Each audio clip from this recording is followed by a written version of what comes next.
Mumbai Tug brought to you by Sunny's World. Pune's Pride Sunny's World, life in funshine.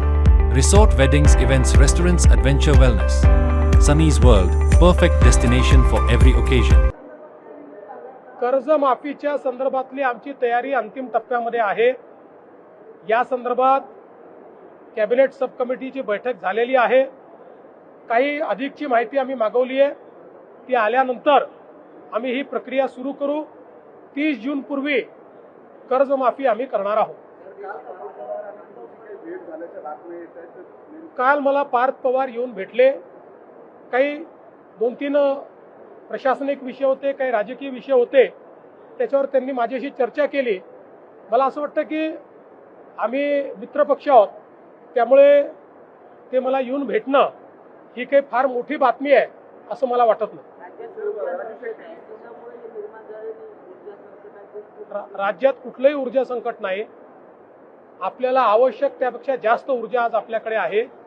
एखाद्या ठिकाणी कधीतरी grid failure होतं, त्यामुळे काही काळाकरता, काही तासांकरता संकट तयार होतं. बाकी राज्यात भरपूर वीज आहे.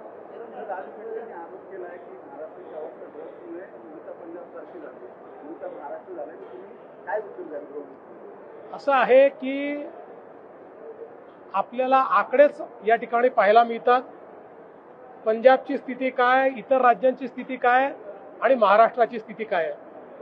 त्यामुळे महाराष्ट्राला अशा पद्धतीनं बदनाम करणं हे राजू शेट्टींना शोभत नाही. अर्थात अंमली पदार्थ हा हे मोठं आव्हान आहे. केवळ महाराष्ट्रासमोर नाही, संपूर्ण देशासमोर आहे. पण देशाचे कणखर गृहमंत्री माननीय अमितभाई शाह यांनी मोदीजींच्या नेतृत्वात संपूर्ण भारतामध्ये ड्रग्सच्या विरुद्ध मोठी लढाई सुरू केली आहे. महाराष्ट्र त्यात अग्रणी आहे. काही काळ हा लढा आपल्याला द्यावा लागेल, पण मला विश्वास आहे की निश्चितपणे आपला विजय त्याच्यात होईल.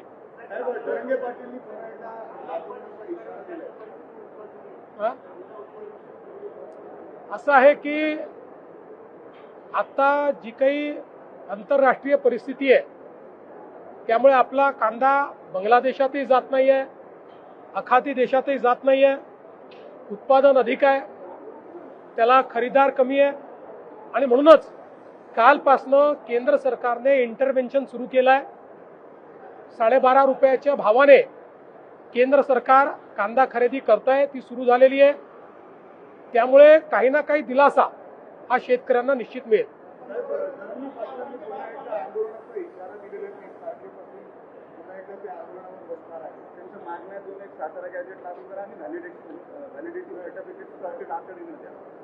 असं आहे, सातत्याने मराठा समाजाकरता राज्य सरकारने अनेक गोष्टी केल्या आहेत.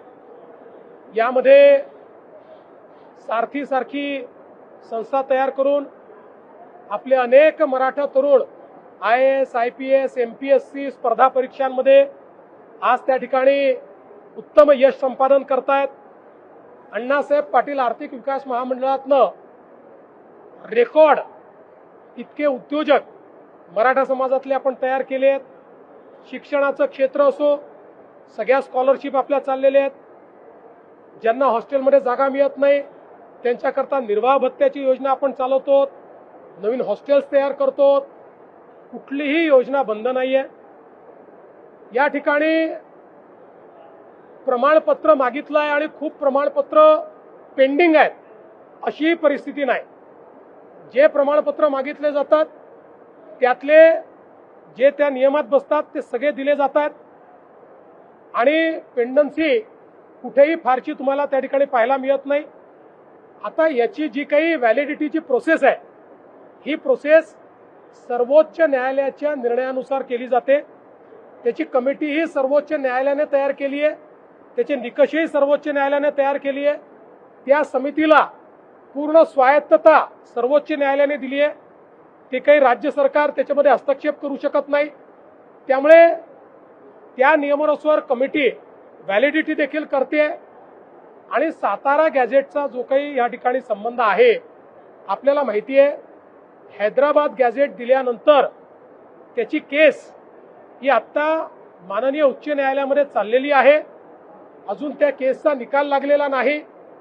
त्यामुळे कंटेम्प्ट ऑफ कोर्ट कुठेही होऊ नये या दृष्टीनं त्या ठिकाणी आमच्या लॉ अँड ज्युडिशरी डिपार्टमेंटने जे काही सल्ला दिलेला आहे त्या सल्ल्यानुसार आम्ही काम करतो. कुठेही मराठा समाजाकरता आम्ही केलेल्या योजना स्लो केल्या नाहीत, बंद केल्या नाहीत.